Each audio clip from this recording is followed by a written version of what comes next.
नमस्कार, वर्षास किचन मराठीमध्ये तुमचं सर्वांचं पुन्हा एकदा खूप खूप स्वागत। आज आपण तुम्ही बघताय ना किती क्रिस्पी आणि कुरकुरीत असा नाश्ता बनवला आहे, तो पण पोह्यांपासून।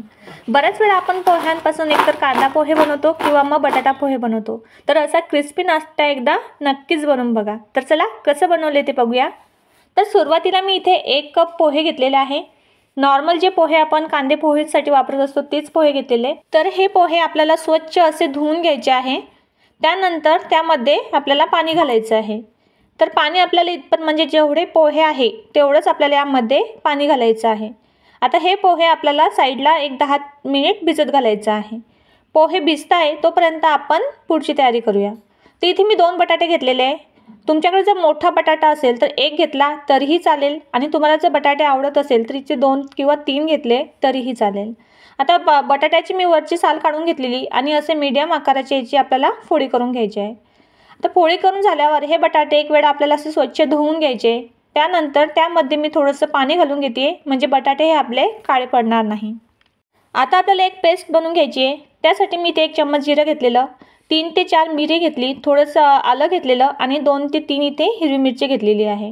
याची आपल्याला इथे पेस्ट बनवून घ्यायची आहे। तर इथे मी खलबत्त्यामध्ये अशी जाडसर याची पेस्ट बनवून घेते आहे। जर तुम्हाला पेस्ट बनवायची नसेल तर तुम्ही इथे मिरची आणि आलं हे बारीक चिरून घातलं तरीही चालेल, आणि 1 चम्मच जिरं आणि मिरी पावडर घातली तरीही चालेल। आता इथे पोहे छान भिजलेले आहे। आता हे पोहे आपल्याला मिक्सरला फिरवून घ्यायचे आहे। त्यासाठी मी इथे मिक्सरच्या भांड्यामध्ये संपूर्ण पोहे घालून घेते आहे। जे बटाटे आपण कट करून घेतलेली होती ती संपूर्ण बटाटे आपल्याला यामध्ये घालायची आहे।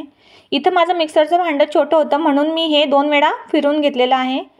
आता हे आपल्याला असं थोडंसं पाणी घालून मी हे मिक्सरला बारीक असं वाटून घेते। तुम्ही बघू शकता अशा प्रकारे आपल्याला मिक्सरला हे फिरवून घ्यायचं आहे। आता हे संपूर्ण साहित्य आपल्याला एका मिक्सिंग बॉलमध्ये काढून घ्यायचं आहे। तर तुम्ही बघू शकता अशा प्रकारे आपल्याला याची कन्सिस्टन्सी असायला हवी। तर इथे मी संपूर्ण साहित्य छान असं बारीक वाटून घेतलेलं। आता जी पेस्ट आपण बनवून घेतलेली ती यामध्ये घातलेली, अर्धी वाटी इथे मी मैदा घातलेला, चवीनुसार आपल्याला यामध्ये मीठ घालायचं, आणि 1 चम्मच इथे मी कॉर्नफ्लॉवर घालते आहे। तुम्ही मैद्याच्या जागी बारीक रवा घातला तरीही चालेल, आणि 1 चम्मच कॉर्नफ्लॉवर घालायचं, म्हणजे आपली जो नाश्ता आहे तो छान असा कुरकुरीत होतो। आता हे संपूर्ण साहित्य छान असे एकजीव करून घ्यायचं। नंतर यामध्ये मी भरपूर अशी बारीक कट करून कोथिंबीर घातलेली आणि 1 ते 2 मिनिट छान हे फेटून घेतलेलं। साईडला मी तेलही गरम करून घेतलेलं होतं। आता हा नाश्ता बनवत असताना तेल हे आपल्याला कडकडीत असं गरम असायला हवं, आणि जेव्हा आपण असं नाश्ता तेलात सोडतो तेव्हा गॅस हा मोठाच ठेवायचा, आणि मोठ्याच आचेवर हे आपल्याला संपूर्ण नाश्ता क्रिस्पी होईपर्यंत छान असा तळून घ्यायचा आहे। म्हणजे इथे छान असा गोल्डन ब्राऊन कलर होईपर्यंत आपल्याला हे तळून घ्यायचं आहे। तर तुम्ही बघू शकता किती सुरेख असा कलर आलेला आहे। जेव्हा आपण असं हे मध्यम किंवा मग कमी गॅस केला तर आपला हा नाश्ता तेलात विरघळू शकतो किंवा मग तेलकट होऊ शकतो। म्हणून नाश्ता तळत असताना तेल हे आपल्याला कडकडीत गरम असायला हवं, आणि गॅस हा मोठाच ठेवायचा। अशाच प्रकारे मी इथे संपूर्ण नाश्ता हा तळून घेतलेला आहे।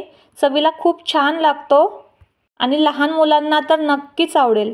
तर अशा प्रकारे मी इथे संपूर्ण नाश्ता बनवून घेतलेला आहे। तर तुम्ही बघू शकता आवाजावरून तुमच्या लक्षातच आलं असेल आपला नाश्ता हा किती कुरकुरीत झालेला आहे, चवीला सुद्धा भन्नाट लागतो। तर एकदा नक्की करून बघा। बऱ्याच वेळा आपण पोह्यांपासून एकतर कांदा पोहे बनवत असतो किंवा बटाटा पोहे बनवत असतो, पण अशा प्रकारे कुरकुरीत नाश्ता जर बनवला नसेल तर एकदा नक्की करून बघा।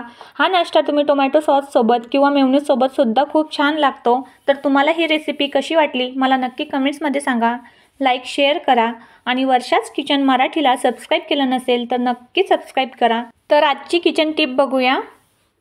भाकरीचे पीठ जुने झाल्यास भाकरी नीट थापता येत नाही किंवा ती तुटते, अशा वेळी भाकरीचे पीठ गरम पाण्यात मळून मग भाकरी बनवली तर भाकरी ही छान बनते। तर चला भेटूया अशा एका छान रेसिपीमध्ये आणि किचन टिपमध्ये। तोपर्यंत बाय।